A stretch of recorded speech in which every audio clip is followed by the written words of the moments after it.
Hi everyone. Welcome to you all.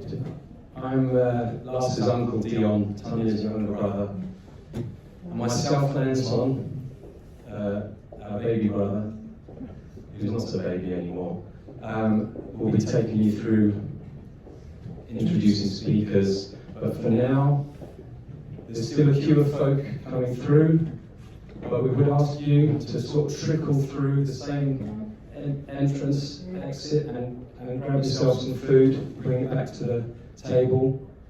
Some lovely food out there, so please help yourselves. No fighting, and that's the message for now. Once you come back, you'll meet other members of the family and friends, and we'll celebrate this young man's life. So that's all for now. Please go and help yourself to food. Thank you. It's already got quite an expectation. Just pressure. Good afternoon, everyone. I'm Anton. I'm Tanya's baby brother, Lars's uncle. And as Deon mentioned, over the course of the afternoon, we'll guide you through. There's going to be quite a few speeches, as you can imagine.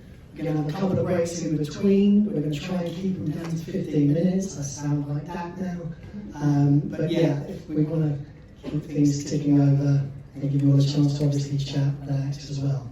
So thank you so much first and foremost for coming. It's incredibly special. The view from here is quite spectacular. And the main thing today is all about celebrating this beautiful man's life. So without further ado, I'll bring forward his father, Johannes.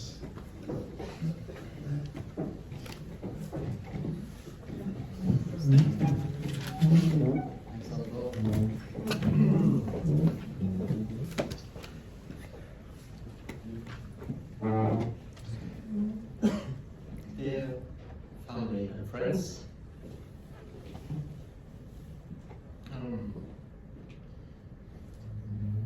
thank you very much for being here today to celebrate Lars. It means a lot to me and to Tanya and to Maya that you're here today. We're here to celebrate Lars today, but we know that many of you are wondering what about his death.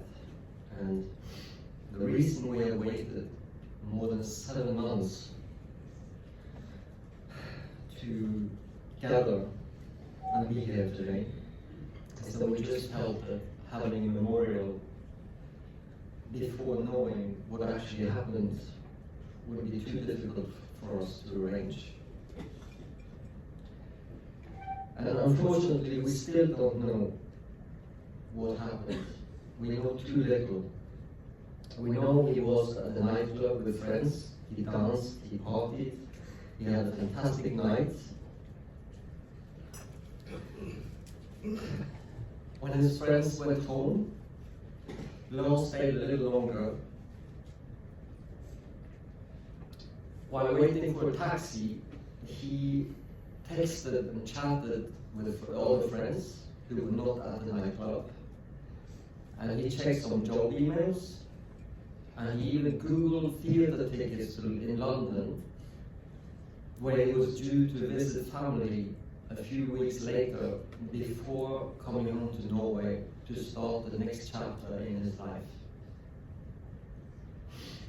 Then, just after 4 a.m., his mobile phone went silent, and we only know that he delivered to hospital around 6 a.m. in an unofficial taxi, already in cardiac arrest, and the doctors did not manage to bring him back to life.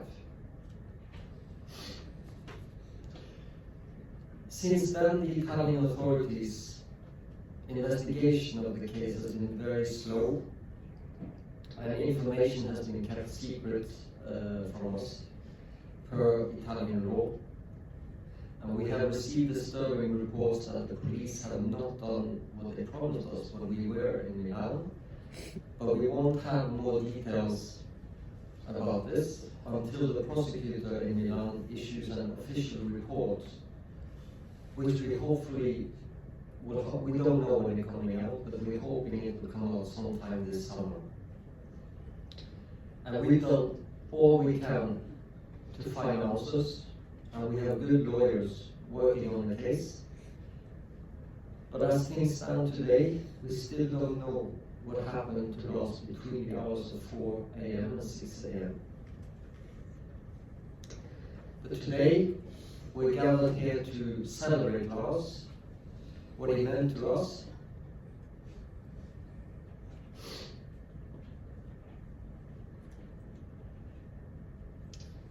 and the family hope we can focus on this today, rather than discussing the investigation we cannot do anything about. So, let me instead finish with one of our favorite stories about Lars. When he was 7 years old, we lived in Pasadena, outside LA at the time. And one of his teachers, Mrs. Palmer, was about to retire. And as a retirement gift from the children in the class, they were making a silver tree with red ribbons on this tree.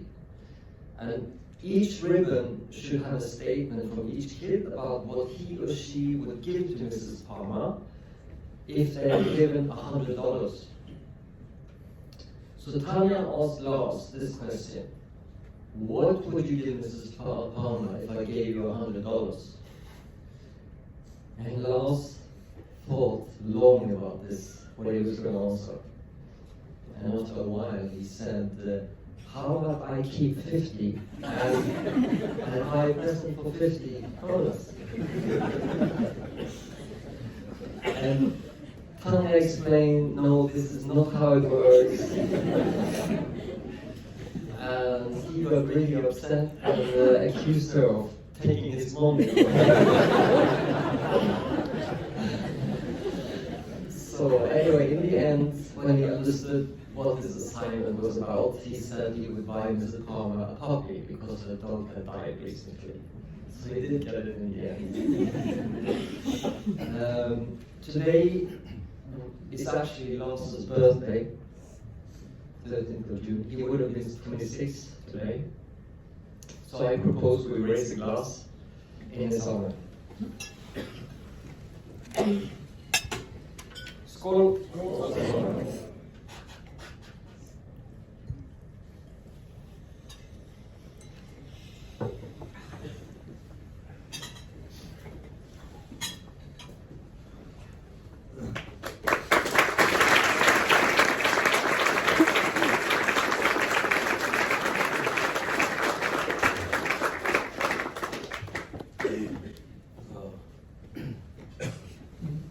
Very funny boy was our Lars. So for those, I introduced myself earlier. I'm Tanya's younger brother, Lars' uncle. Today is a celebration of an exceptional young man's life, Lars Sølhusvik. My earliest memories of Lars are cradling him for the very first time as an adoring uncle. He seemed very chilled, and Tanya concurs he was a very relaxed baby.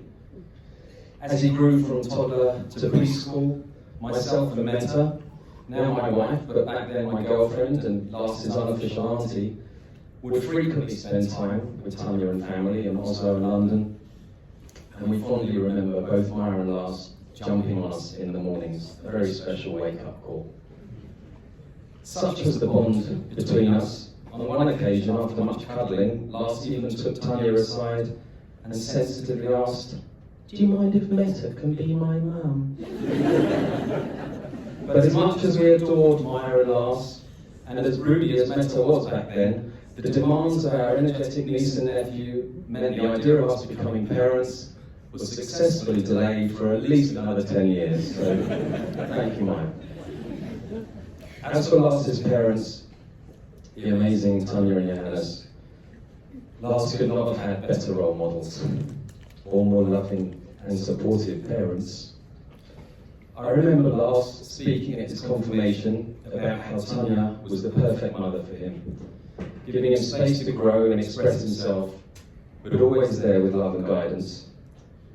Tanya, your gregarious, caring and inquisitive nature undoubtedly had a huge influence on your son, as he blossomed into a remarkably independent and well-rounded young man. From a young age, Lars was always great fun to be around, very capable, very determined, and a fiercely proud Norwegian. Many of you know that Johannes, Tanya, Maya and Lars lived in California for 2 years. When they moved there, Lars was 6, Maya was 8. Even at that age, Lars made a big impression on everyone he met. One day Tanya was waiting outside the school to collect Maya and Lars. A woman approached Tanya and said, "Are you Lars's mother? I've heard nothing but Lars this and Lars that since Lars joined the class. My son talks about him every day. He's even learned to draw the Norwegian flag." He was so proud of where he came from. At an event called Generations Day at school in California, each student was asked to bring a relative to the class. Each relative was then asked to place a sticker on the world map to show the country in which they attended first grade. Tanya naturally placed the sticker on England. After all the relatives had placed their sticker, Lars asked the teacher, "Please, can I show everyone where I am from?" Tanya lifted Lars up so that he could place a sticker on Norway, and in front of the whole class and all the visitors said proudly, "This country is called Norway. It is where I come from." And Lars was always a good problem solver. For Halloween, the children were allowed to wear costumes at school. Lars had decided to go as Pinky, a young pirate from the Norwegian stories of Kaptein Sabeltann. Did I say that okay? Just before leaving for school, he discovered that the elastic on his pinky shorts was broken. Tanya got into a panic, but Lars found a solution. He put on several pairs of underpants to stop his shorts from falling down. And as we all know, Lars became an exemplary student in his adult life, but when he started school in California, unlike the rest of his class, he had not yet learnt to read or write, and he really struggled with his homework assignments. "Wouldn't you like to learn to read?" Tanya asked him one evening. His reply, "What's the point? The only thing that will happen is that when I'm grown up, my children will nag me all the time to read to them." Lars was signed up for extra reading classes. After his first session, he was so enthusiastic that he wouldn't even let Tanya start the car before he had read 3 books to her from the back seat of the car. Of course, his sister was sceptical and accused Lars of simply having memorized the words. Lars denied this profusely, but then gave himself away by saying, "Look, I can even read this with my eyes closed."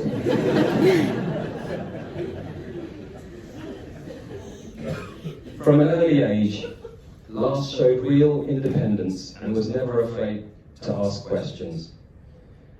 When he was 8 years old, back in Oslo by this time, he decided a trampoline was needed for the back garden. So he went online, found the model he wanted, and gave his mum the reference. As you might expect, Lars's selection was a little on the expensive side, so Tanya told him she would contact the seller in the morning. Next morning, 10 a.m., she called the manufacturer, based in Austria. They told her, "Your son already called us this morning. As we explained to him, the trampoline he inquired about is actually designed for Olympic athletes.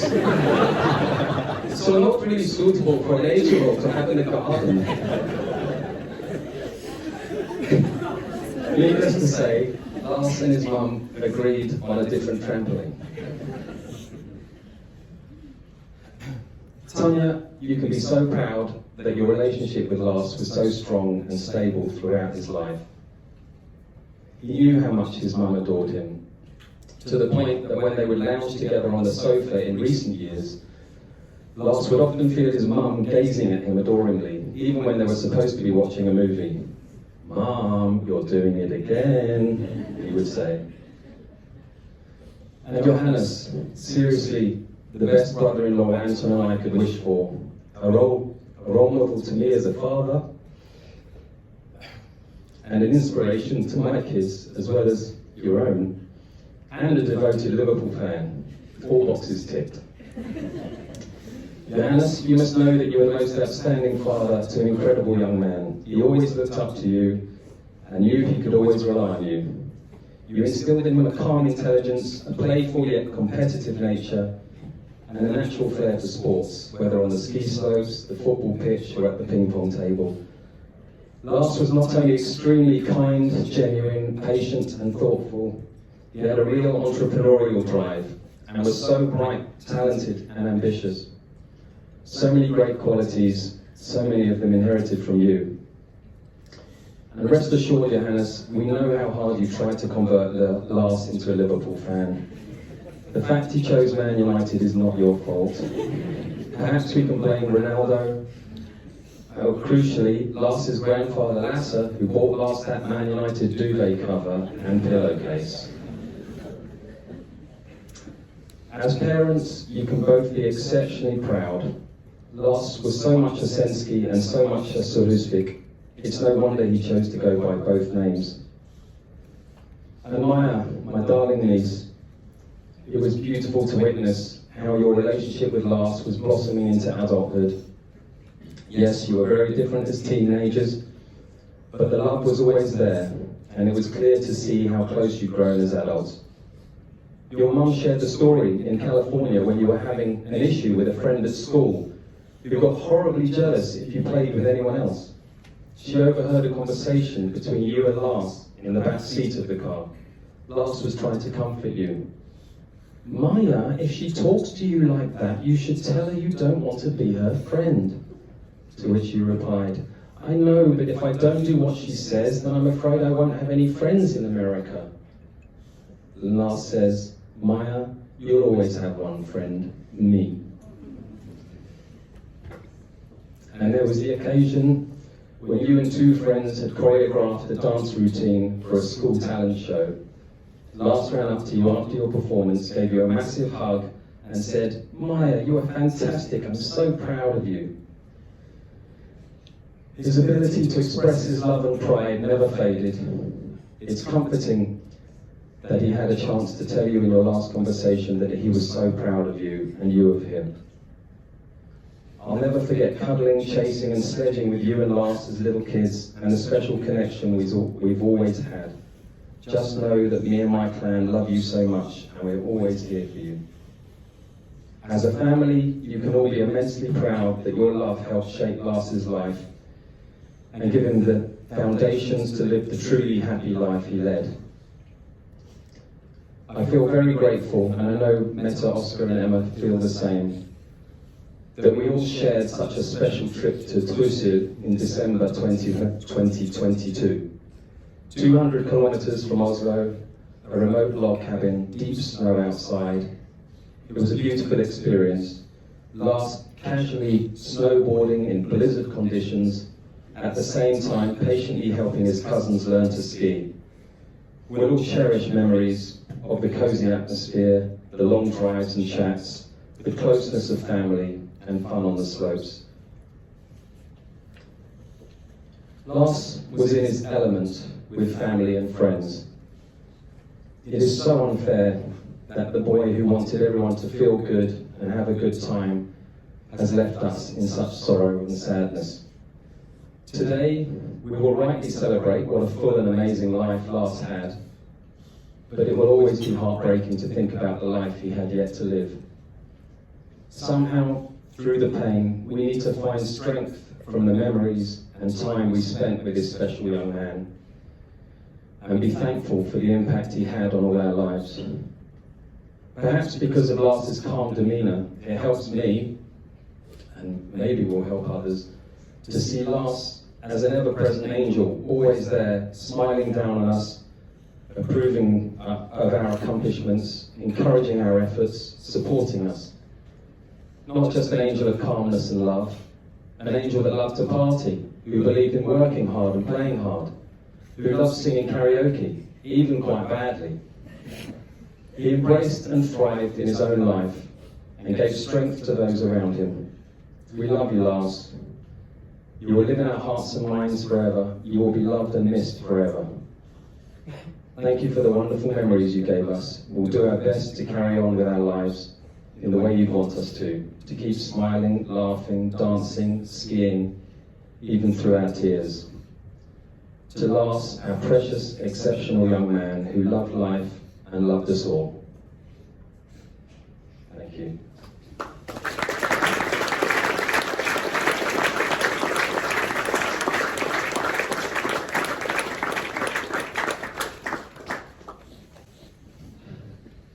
Lilla, would you like to come take this microphone, this heavy microphone from me?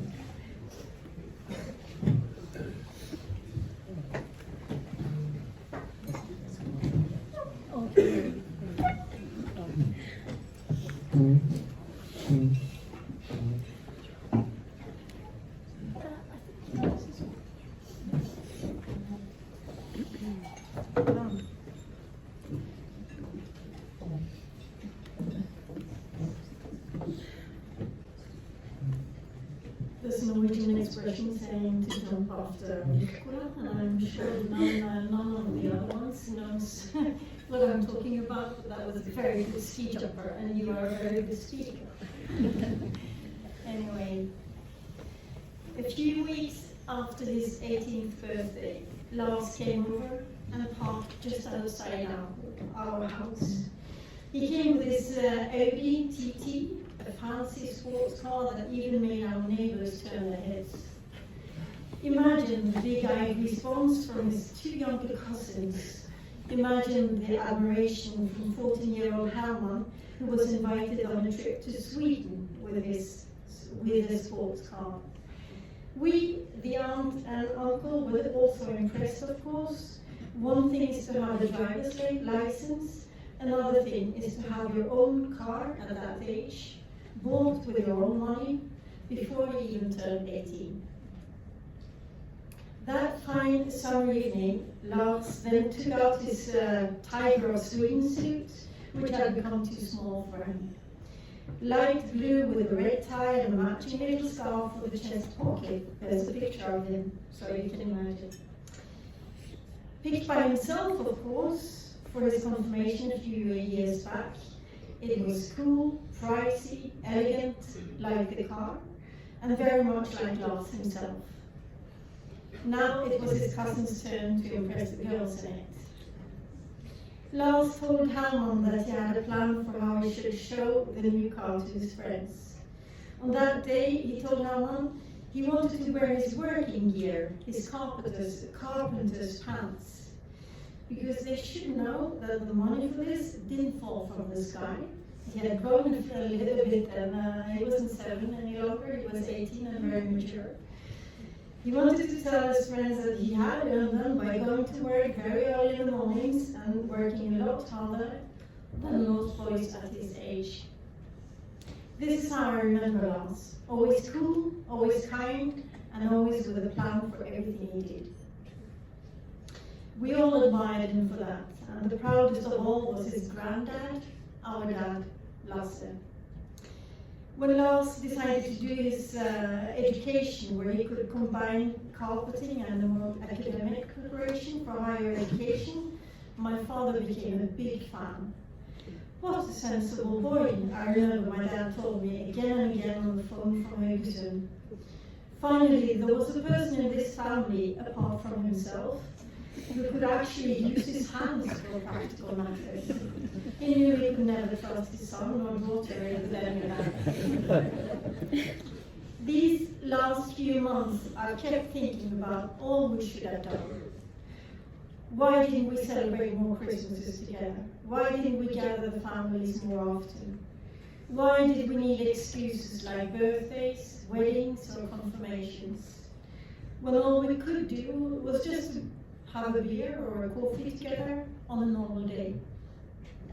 There's so much we should have done together when we had the chance.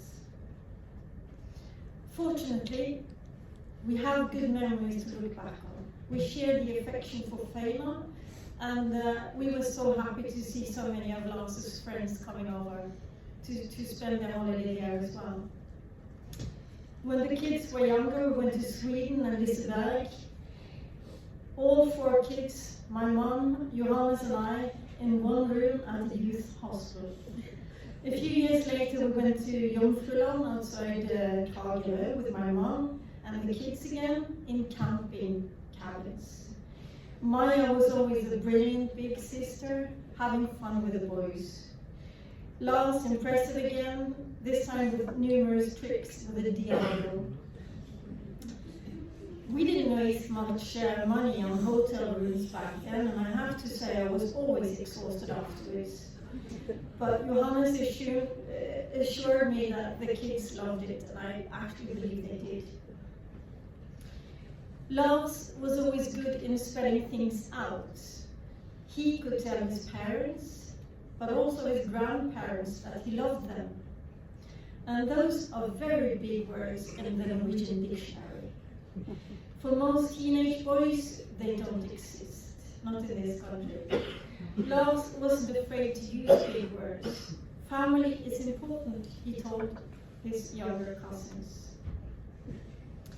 We did meet up in quite a few birthdays as well, and the last one was in February last year, when we celebrated Bo's 18th anniversary in Berlin. At some stage, very late in the evening, the adults had gone to bed. Lars, Maya, Bo, and Herman gathered in a circle. Of course it was Lars who said, while they stood there holding each other's shoulders, "We are the Sølhusvik cousins. We'll have to stick together and we'll never lose contact." I don't think the 4 of them have ever been so close as in that moment.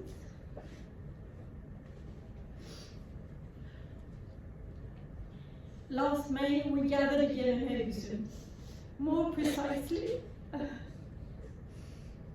at the Føyna, where we have our family cabin.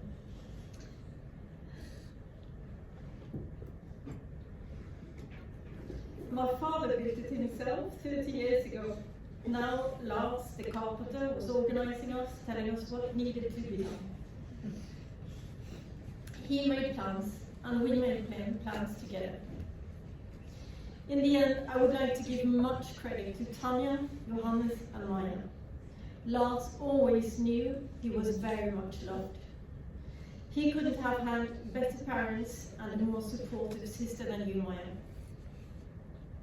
We owe him to do whatever we can to find out what happened those last hours in Milan.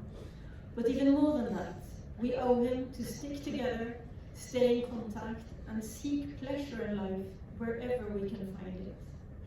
That's what he did, and that's what he wanted for all of us, I'm sure. Thank you so much.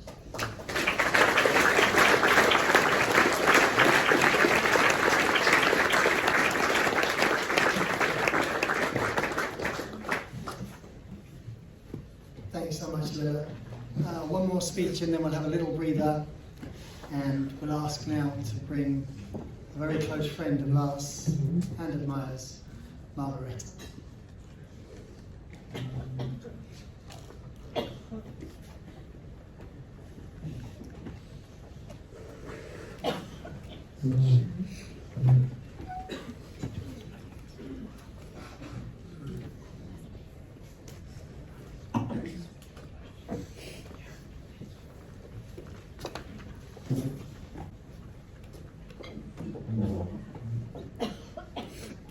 Hello,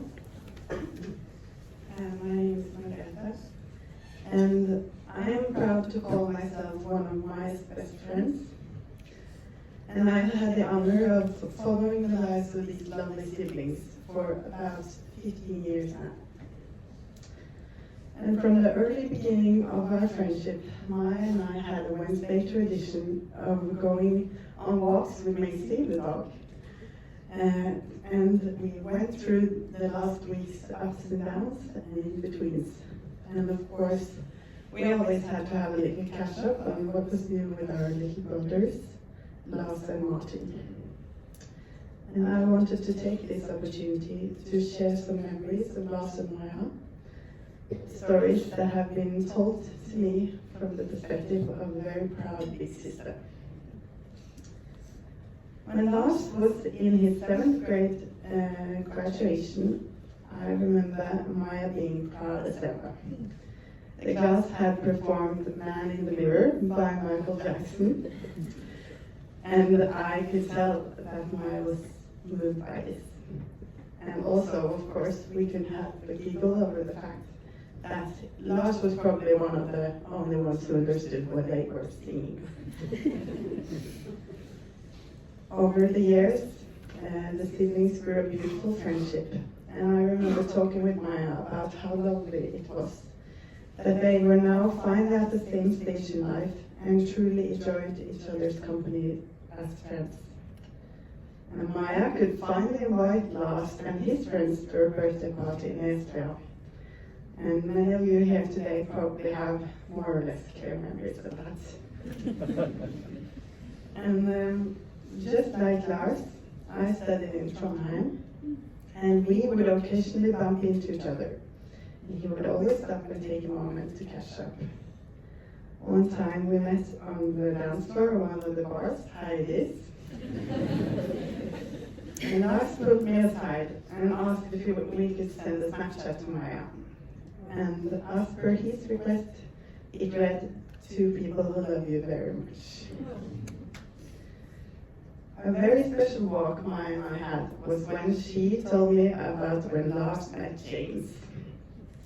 She'd been a bit nervous up front, but it was clear to me that she was so excited and proud of them both. And of course, it had been nothing to worry about. The pair had instantly clicked, and I was not surprised, because Lars had the unique ability to make everyone comfortable and relaxed around him. He had a wonderful warmth about him. The past year has been one of the toughest yet for both Maya and me. It has truly shown me the importance of friendship, love, and compassion. And I am astonished of the whole family, how you, in your greatest crisis, still could find the strength and warmth to care for me and support me during the loss of my dad. I am eternally grateful, and I know that Lars is proud of the kindness and love that you have given me. I promise to always remember Lars and keep talking about him. And we will all keep him in our minds and spirit when navigating life. So now please join me in a toast to remembering Lars.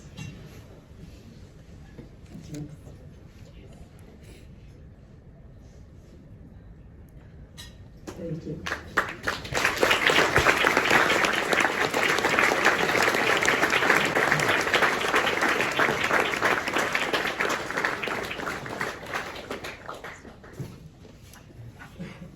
Thanks so much for those beautiful words, Margrethe. We've got a few more speeches to come yet, so take this opportunity. You guys are going to have 10-15 minutes, stretch your legs, go and get some more food, use the bathroom, chat amongst yourselves, and we'll give you a shout when it's good to go. Bear with me, and there's drinks to the left if you are feeling alcoholic.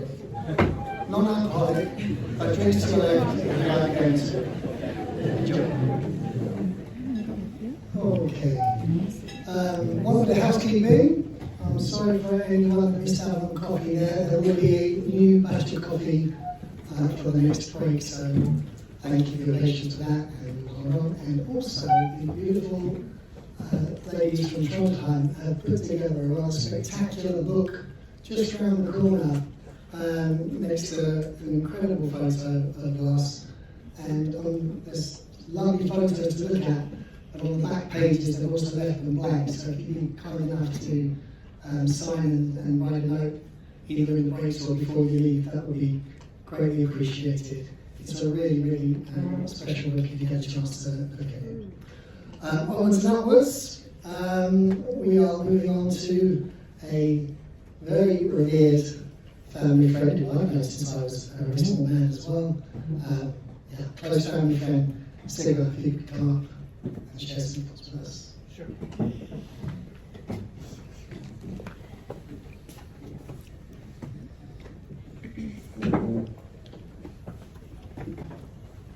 So Lilla, you said, you explained the Norwegian expression to jump after Wirkola. That expression now has been changed forever. It's now to jump after Wirkola, and Wirkola. But here I am, and on my phone here, I have a string of text messages which are addressed to that number 2. Where I have responded to those text messages to sum number 1. Because that's what it was. You see, growing up, our daughters, Oda, Ingrid and Stina, grew up together with Lars and Maja, and Johannes, and Tanja, and Vigdis and I. We were very close.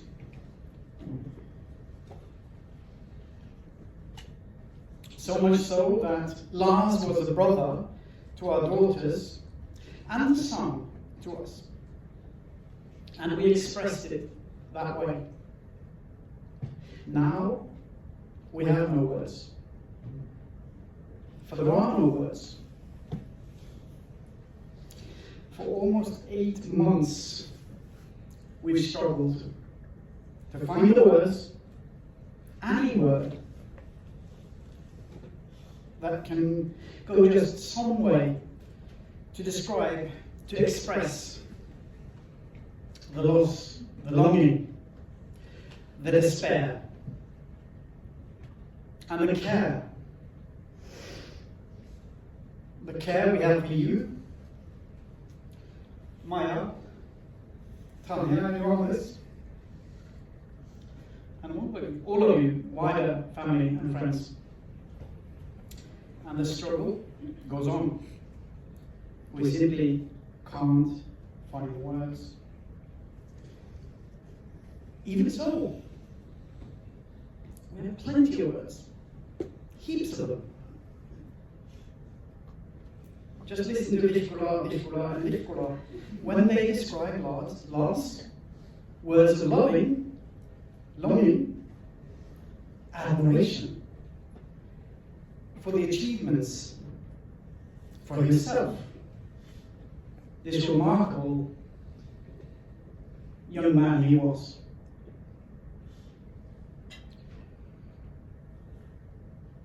Classy, compassionate, cool, considerate. And this is just the letter C. So many words. Little more than a year ago, before he left us, Vigdis and I saw Lars for the last time, as it turned out. We had asked Tanja and Johannes over on a Friday night for pizza. And that's when you texted Johannes and said, Lars had asked if you could join us.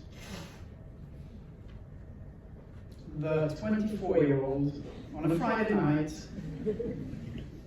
coming over to these 50-somethings to spend with us.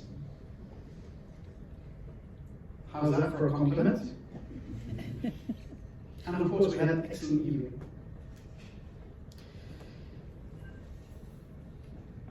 Vigdis, Oda, Ingrid and I, and Stina all cherish the time we were given with Lars, and we will miss him badly. Thank you, son.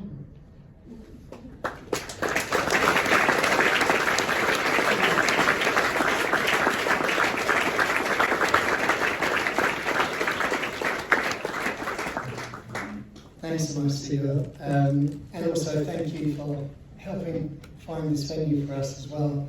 It's hugely appreciated. While I remember one other huge thanks, someone that helped put the website together and helped get this all organised, another person we consider very much part of the family, to Vega, who's sitting at the family table today. Thank you for all your help.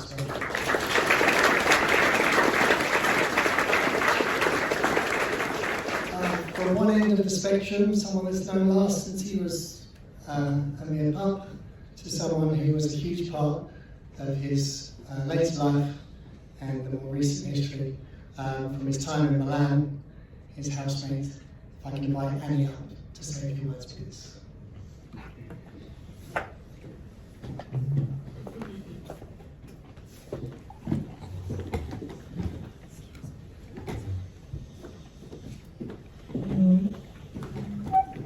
Hi. It's very nice to meet all of you. Devastated under this circumstance, but to find the words to say it's an honor to stand here. It's an honor of a lifetime, knowing what an incredible person Lars' soul is.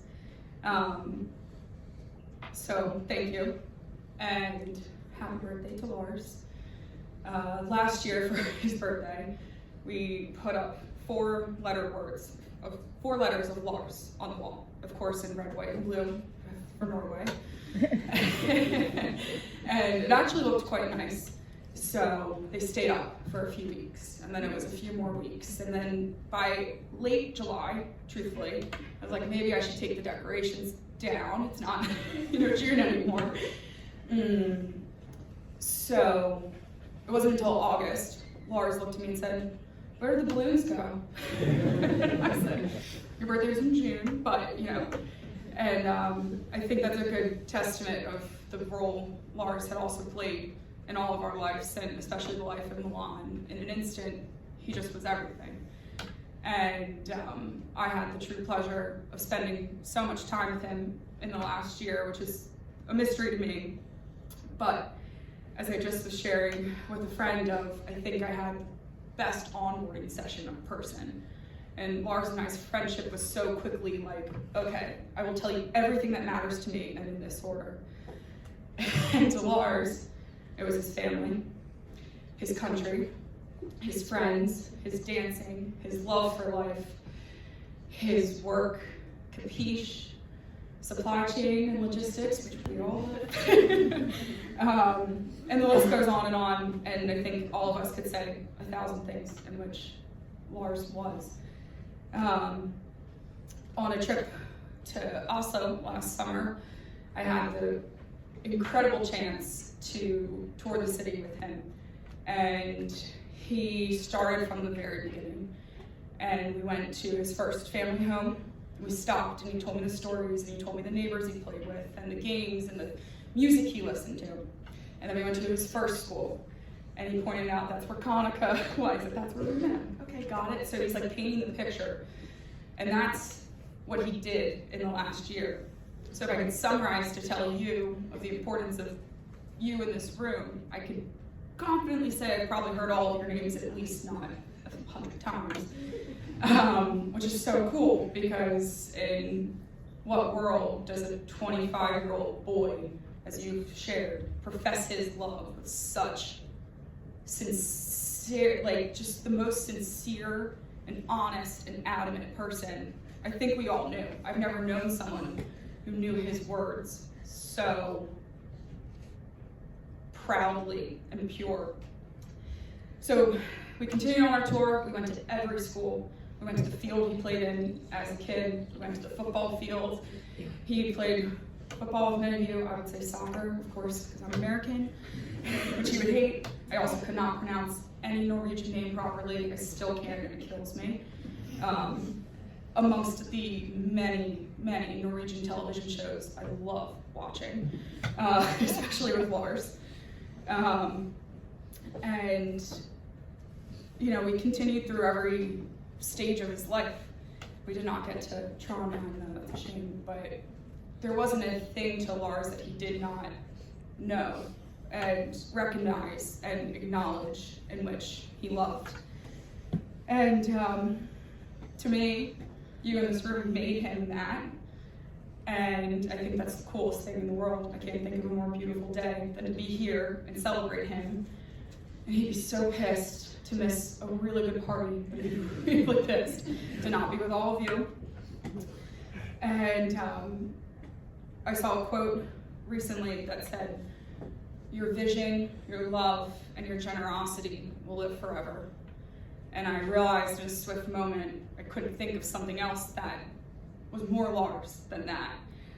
So a few weeks ago, I will be quick, please bear with me, I decided I was able to write 25 things in which I thought who Lars was.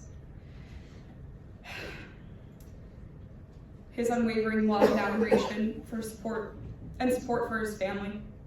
How proud of a son, brother, nephew, friend, cousin he was. How he knew exactly what he wanted.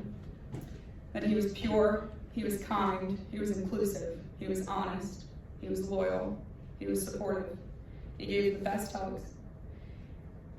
He welcomed you at any table, in any conversation, or in any plan. Often, to many people in Milan and his home here. He was bold. He loved fiercely. He loved all of his boyfriends. He loved all of his girlfriends. He loved dancing. He was present. He shared in the things that he loved, his food, his music, the drinks. How we could sit around and do nothing, or how we could go to not only one, but 2 Carpe concerts on a whim. How he expressed his emotions, how he knew his worth, his potential and his path. How he prioritized having fun, and how he taught us how to live. So, Lars, I will forever be grateful for the impact you've had on my life. But to everyone in this room, how you changed and shaped the way we look at this world, and that we will continue to celebrate you, but we will continue to live fiercely ourselves because you would expect nothing less. And we will love you and miss you forever. And to his family and his friends and every person who's ever crossed paths, thank you for making Lars and sharing him with us in Milan. It was a true joy and the world's greatest gift to me. Thank you.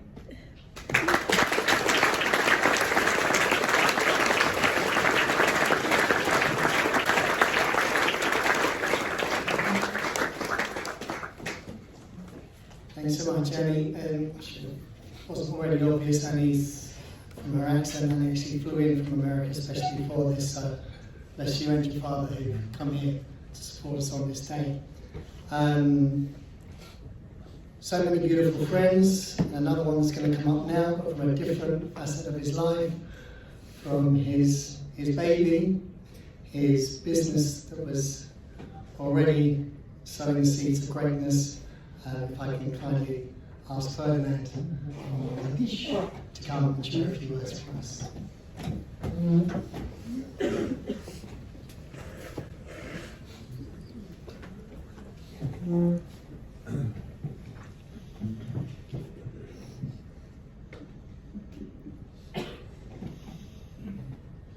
Yeah, my name is Ferdinand. I'm one of the 4 founders of Capiche Supply, together with Lars. And I'm here to talk about my relationship with Lars and also Lars' journey with Capiche.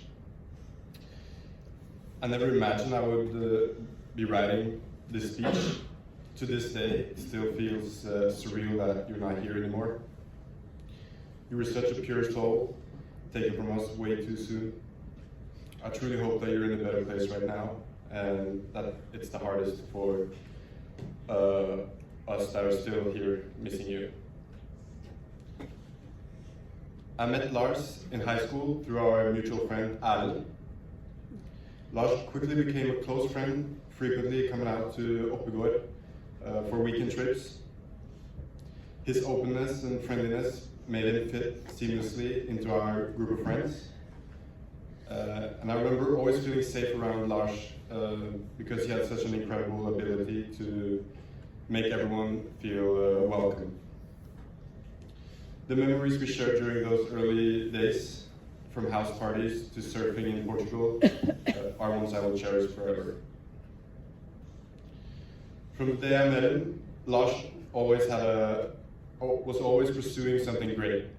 Whether it was carpentry, almost becoming a jet pilot, managing his apartment, or going into entrepreneurship, he never ceased to amaze us with his next endeavor. He was extremely ambitious, with the courage and work ethic to back it up. In 2020, we were at Erlend's cabin in Kongelungen. Lars was 1 year into his logistics studies, and Sebastian, our co-founder, and I had just received some of our first product samples. Lars' field of study was exactly what our startup needed, so I asked if he wanted to join us. After thoroughly thinking it through, he accepted, and soon after we were having meetings with shipping companies, preparing for our first product launch. Lars' official title was supply chain manager, but in our small startup, titles were more symbolic. Lars was hands-on on every aspect of the company. He had a unique talent for solving seemingly impossible tasks with discipline, patience, and confidence. I remember when we received our first bulk shipment of ski pants. That was our biggest investment to date, and we discovered that it was a malfunction on every single piece, so we couldn't sell it. I was away for a ski competition at the time, so Lars, along with Thomas and Sebastian, shielded me from the stress, and after a heavy negotiation with the manufacturer, he managed to secure a new bulk for free, which is no easy task. They informed our customers respectfully and found a new use for the malfunction pants, turning a crisis into a positive outcome. Lars was exceptionally good at extinguishing fires before they spread. Having Lars on the team felt like our secret recipe for success. He continuously learned new things from his studies and immediately implemented them into our business. He didn't just complete school assignments, he applied them in real life, balancing everything perfectly. I admire him so much for that. I recall him creating an Excel sheet to compare suppliers. It was so detailed and complex, and it blew my mind. His work with Capiche wasn't just a job, it was his passion.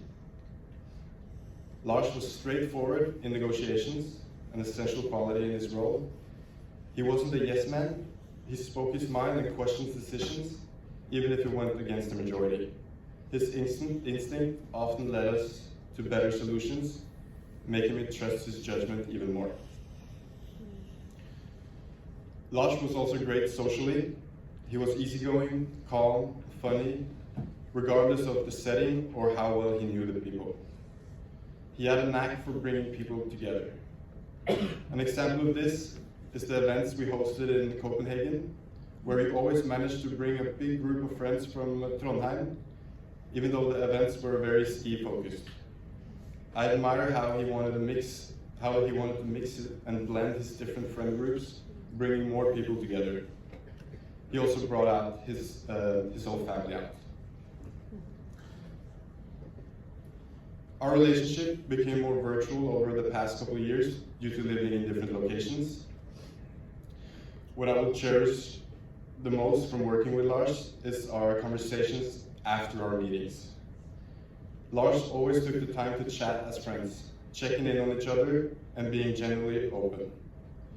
Even though we rarely hung out in person the past years, it was always easy to discuss difficult subjects with him. Sharing about our own insecurities and personal struggles was incredibly meaningful and also helpful for me. And I felt honored that he was willing to share to me as well. It breaks my heart that Lars isn't here to witness what we built together grow. He really wanted to work with Capiche full-time after his internship in Milan, and we all wanted that as well. It is so unfair that he never got that chance. Rest in peace, Lars. You left a wonderful mark on the world, and your absence is deeply felt by all who knew you, both as a friend and business partner.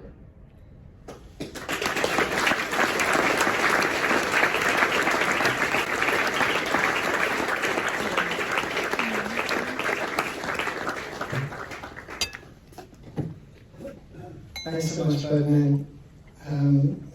The way you describe him, it's just crazy to think he was 25 and he took, especially with the business head. It's really quite frightening, but as a family member, God, it makes you proud. We'll have another little break now, guys. There should be coffee on. You hope you know where the restrooms are by now, etc. Have a chat, meet some new people. I just want to say, it was. I'll mention it later on, but I spent a bit of time with Lars in Milan and met some of his beautiful friends, and it's just a testament and the legacy that a month after his passing, I happened to be working in America, and he calls, I hear you're going to be in New York, let's meet up. And we meet up and we chat and we put the world to rights, and friendships grow and grow through Lars. So if you get a chance to chat in between the speeches, then please get to know one or two new people as well. It'd be great that legacy carries on. But go to the coffee break, get some drinks, use the bathroom, and we'll see you back here in 15 minutes. Thank you.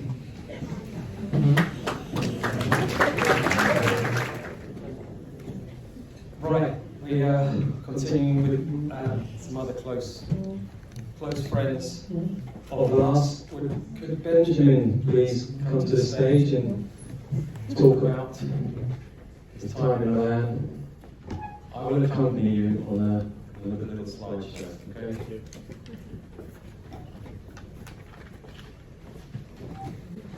Hi everyone, I'm Benjamin. I'm proud and grateful to have the opportunity to share with you the speech we wrote with my fellow classmates for the graduation in January for the supply chain master of Polytechnical. So on behalf of the supply chain master, we want to dedicate this moment in tribute to Lars, our fellow classmate and dear friend. We want to remember him by the joy he brought during his time in Milan. We hope to share with you who Lars was, his significance to us, and the magic he instilled in our hearts. Lars was a proud Norwegian, a trusted friend, and an accomplished young man. By the age of 25, he had already experienced many paths as a logistic engineer, a carpenter, which he often showed off by his attention to the wooden details in all the buildings he entered. He was also the proud co-founder of his brand Capiche, to which he dedicated much of his after-school time. He was very disciplined in school by being the first in class and often the best to be. During his time in Milan, Lars built a vibrant community around him, from playing football with classmates and showcasing his dominance at the pool hall, to organizing nights out with friends and planning weekend trips to the Wake Park. He made the most of every moment. Lars played the gracious host to many friends from Norway, and beyond allowing us to meet more Norwegian people in Milan than actual Italians. It was no surprise that he was always at the core of gathering and the friend that was always a phone call away. His talents were vast and varied, from his unexpected skills as a storyteller and even impersonating the literary singer of Queen. Yet, what stood out the most was his humility. He was painfully better at many things, yet he wore his accomplishments with modesty and grace. From the moment many of us first arrived in Milan, Lars was there. His energy so infectious that just being around him was enough to motivate us for this new journey. Throughout the challenges of our master program, Lars stood as a supporting figure, offering friendship to all. His influence on our individual journey was profound. But Lars' kindness extended beyond academics. A true friend, he reached out when we least expected it, inviting us to join in his experiences, whether it was watching a football game, visiting Norway, or sharing a family dinner. It was in these moments that we realized Lars was not only an incredible human being, but a selfless one, always ready to lend a helping hand with a smile. As we look back, it becomes clear that Lars was not just a friend, he was a source of joy in every room he entered. His genuine compassion, humility, and ability to make everyone feel seen were the foundation of his character. We were not just lucky to have met him, we were privileged to have called him a brother. In our hearts we'll carry the fragments of Lars' life, the fascinating stories, remarkable sportsmanship, and the countless moments of joy and laughter. His soul was great and his spirit unmatched, leaving a profound impact on all who had the privilege of knowing him. To our dear friend Lars, you left us unexpectedly and far too prematurely. You definitely are the missing piece to our group. And we will never stop bringing all the positive energy you brought to the world. We will cherish every moment we have of you and keep on looking up to you and what you were able to accomplish. You are a source of inspiration for us all. Never stop smiling from up there and keep guiding us on our journey. We love you and we will always love you. Thank you.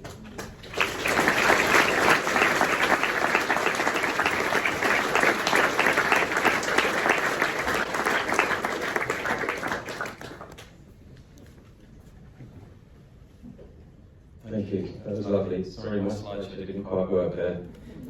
I was waiting for a prompt, it never came. It's fine. It was lovely to speak. We'll show the pictures. Could I please invite Torkel, Sindre, and Erlend to the stage, please?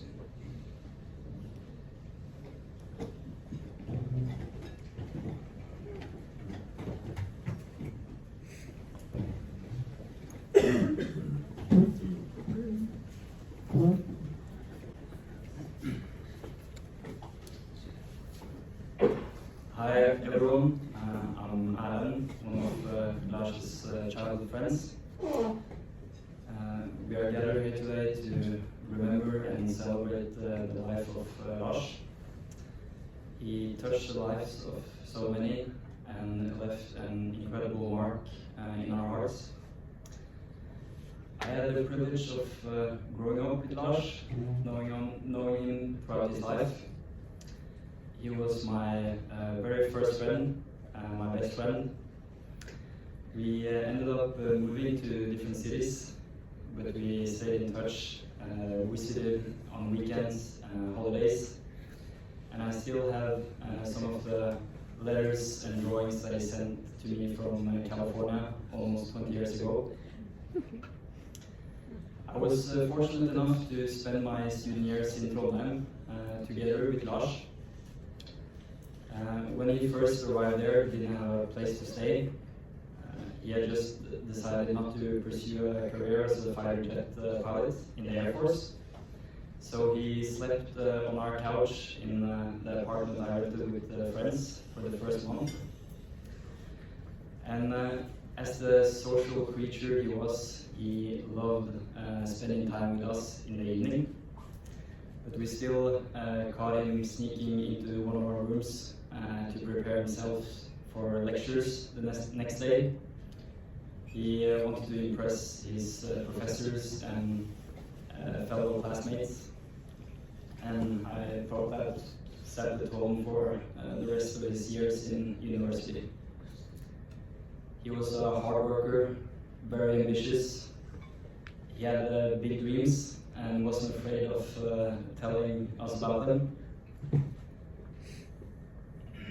In a world of thinkers, he was a doer, and he showed his entrepreneurial spirit as head of logistics for the startup company Capiche, which he founded with Ferdinand and 2 others.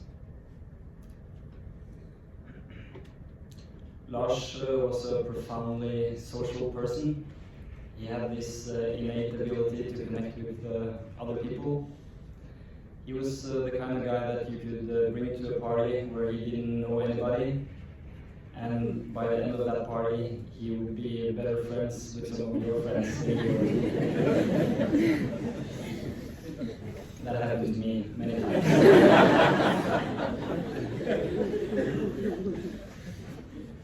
He was always so interested in the people around him, always asking questions, listening, always curious. Generosity was another defining trait of Lars.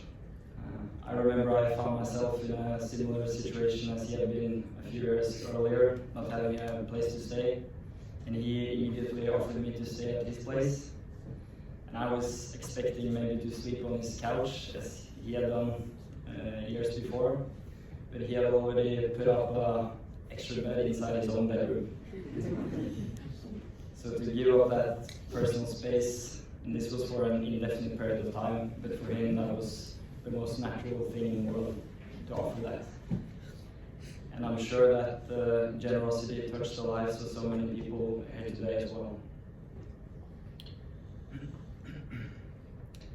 So in remembering Lars, we honor a life well lived. Although his time with us was far too short, he showed us what it means to live fully and to care deeply, and for that we are forever grateful. Thank you.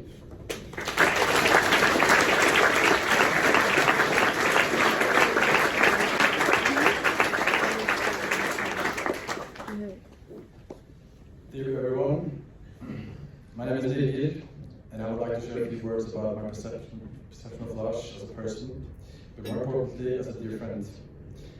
I was lucky enough to get to know Lars through Erlend, as he just mentioned.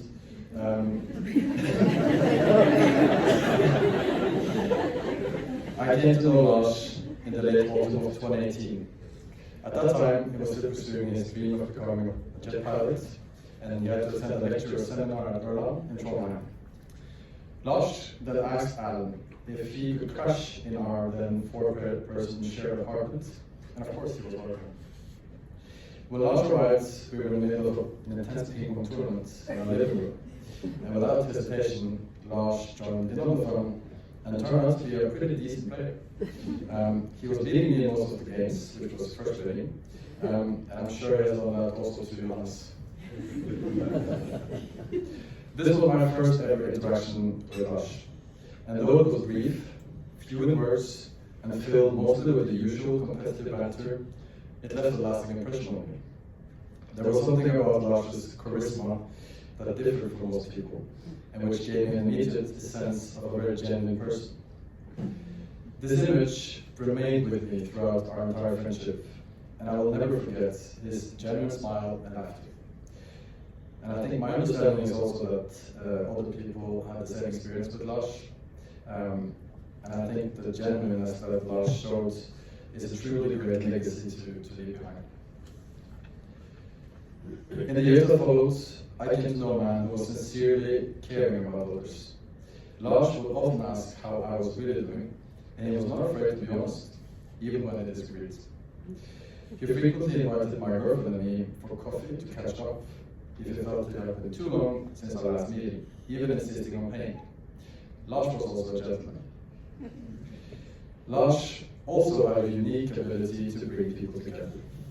He loved gathering friends and family for a good time. And one of my fondest memories related to this was the annual trips to Haugesund, where we would enjoy a crab feast and the jazz festival with friends and family together. I will never forget these moments, and they will remain close to heart when thinking of Lars. To end, I would like to say that even though I might not believe in these things, if Lars were to watch over us here today, I believe he would be delighted to see us all gathered, celebrating his life together, family and friends. I furthermore hope that the memories with Lars, together with the lasting unity between his friends and family, will honor his legacy and give us all, and especially the closest family, Tanya, Johannes, aunts, uncles, cousins, the necessary strength in the years ahead. Thank you.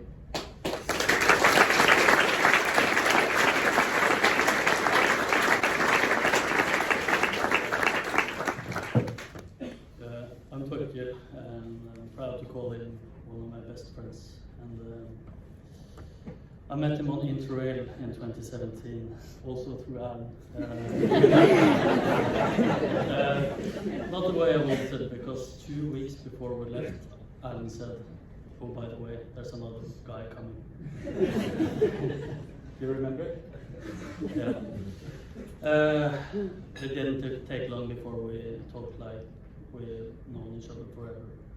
We had a competition who could chug the most water without going to the toilet. He won, of course, the competitive being that is. Next year we went to Portugal, as Ferdinand briefly mentioned, and we often talk about the first beer we took. That's still the best to this day. The World Cup had just started. We sat down in the sun in Portugal. It was fantastic, and one of the best trips I've ever been on. 2 years later, we moved together in his apartment in Trondheim, and we shared countless memories. Deep talks late at night, parties, of course, and a week with COVID, where everyone in the apartment got COVID at the same time, so everyone just dropped everything in their life, and we set up a gaming station.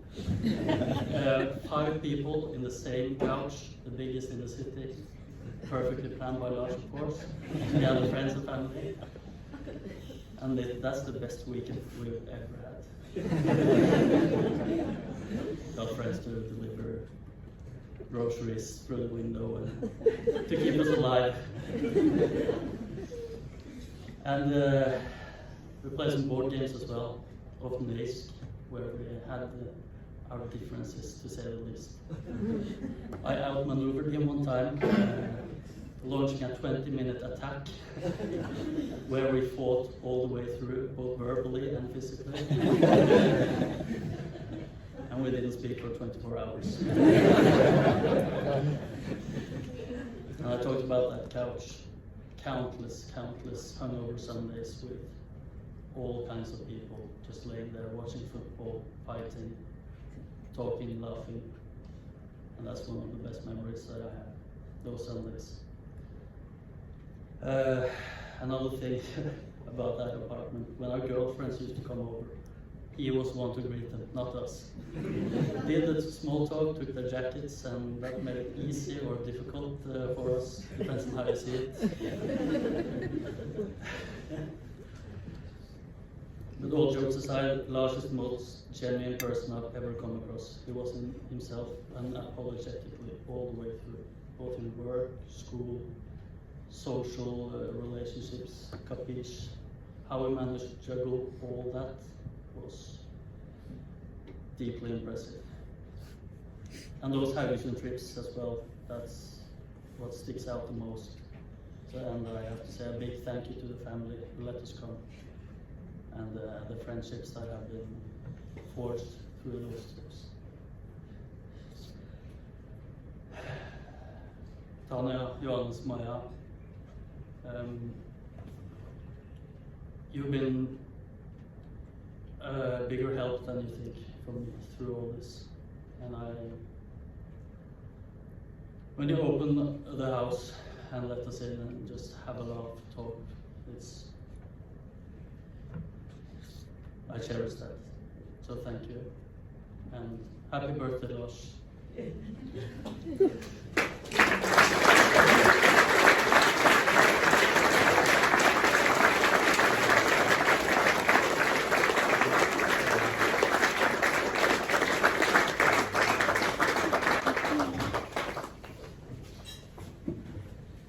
What an extraordinary friend Lars was to all of us. My brother Anton, would you care to come up?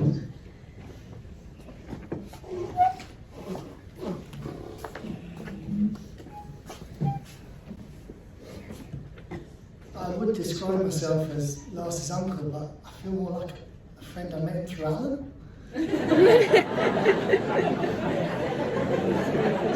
So thanks, Alan.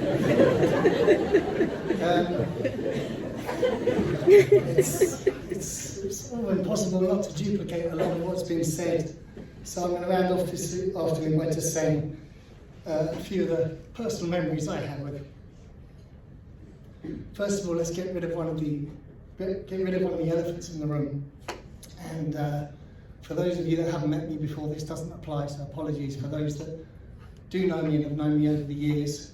And despite my mum saying that she doesn't approve, Lars would have loved this hairstyle right now.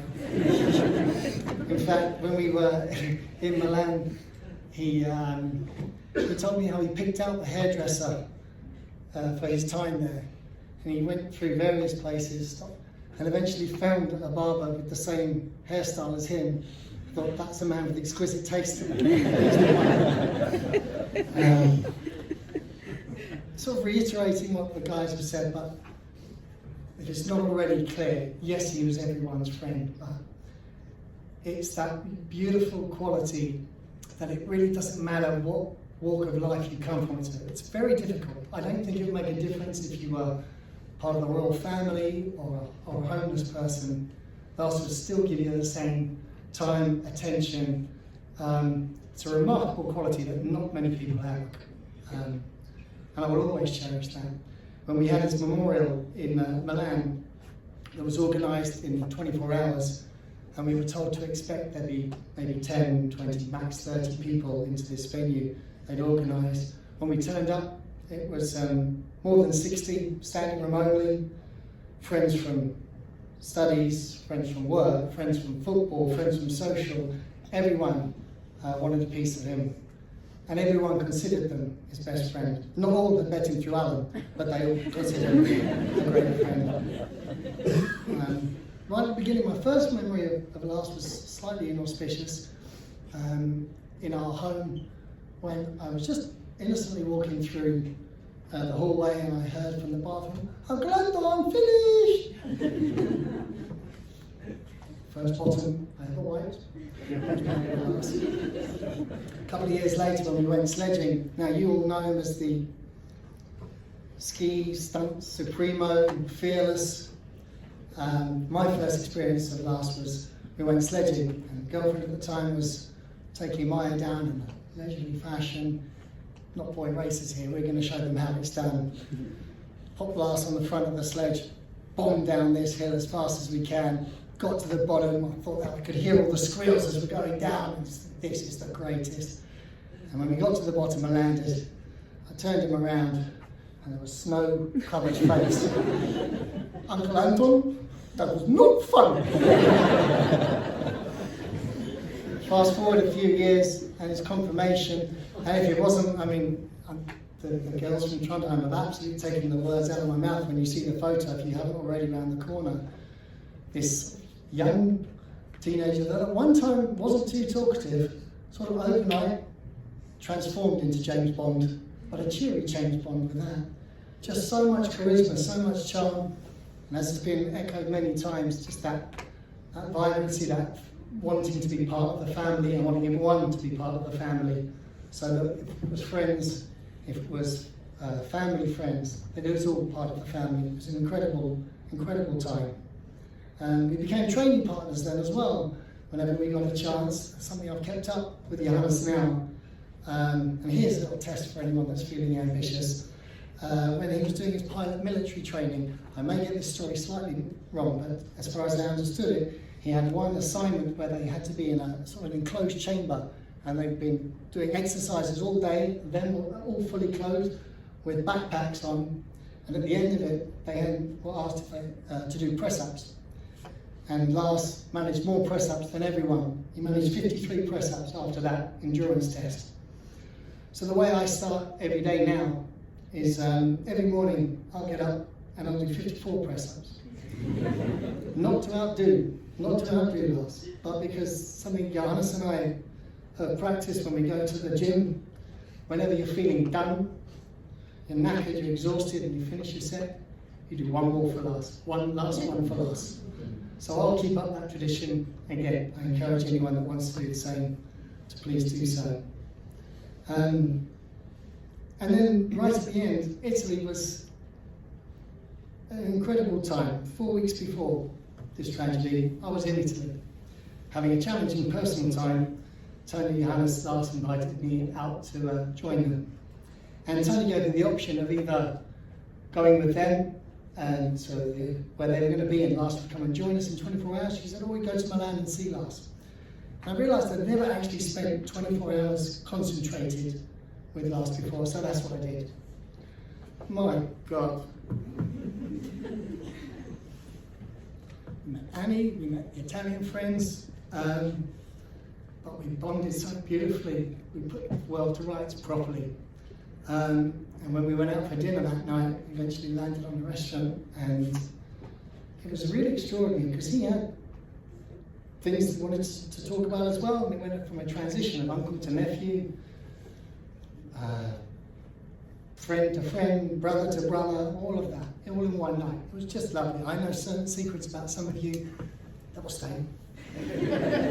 But I learned a lot about my nephew there, and we truly bonded. And also, as we were in this outdoor restaurant, and we were both single at the time, we fell in love.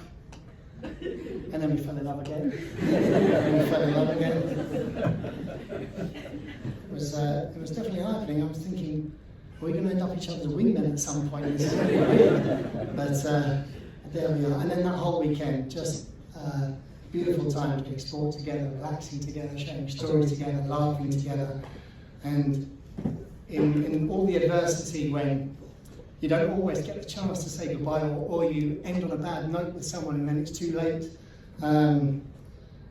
there's always that 24 hours I had with him was a truly remarkable time. And he expressed so much love for everyone in his life, past, present. You all made such a profound impression on him. And I hope you really, really do take that away and cherish and continue that legacy. Tanya, Johannes, Maya, we got you. Let's finish by saying one last toast to the guy I met, wasn't Toronto, but known him a bit longer. To my beautiful nephew, to a son, a friend, a grandson, a wonderful, cherished human being. To you, my boy, to Lars.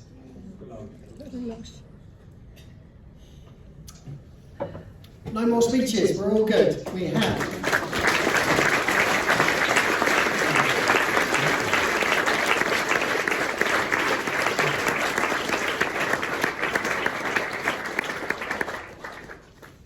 We have 20 more minutes here, guys, so please make the most of that time. Relax. You want bear with me 1 second, sorry. Or you can say goodbye. But yes, you've got the time now just to finish up what you're doing, say your goodbyes. I need us out of here at 4 for another event, which is very unromantic under the circumstances, but we appreciate you acknowledging that. Thanks again from the bottom of all of the family's heart, from wherever you've come from around the world to be here. Let's keep you close to our hearts and have a great afternoon, great evening, great life. I hope to see you around soon.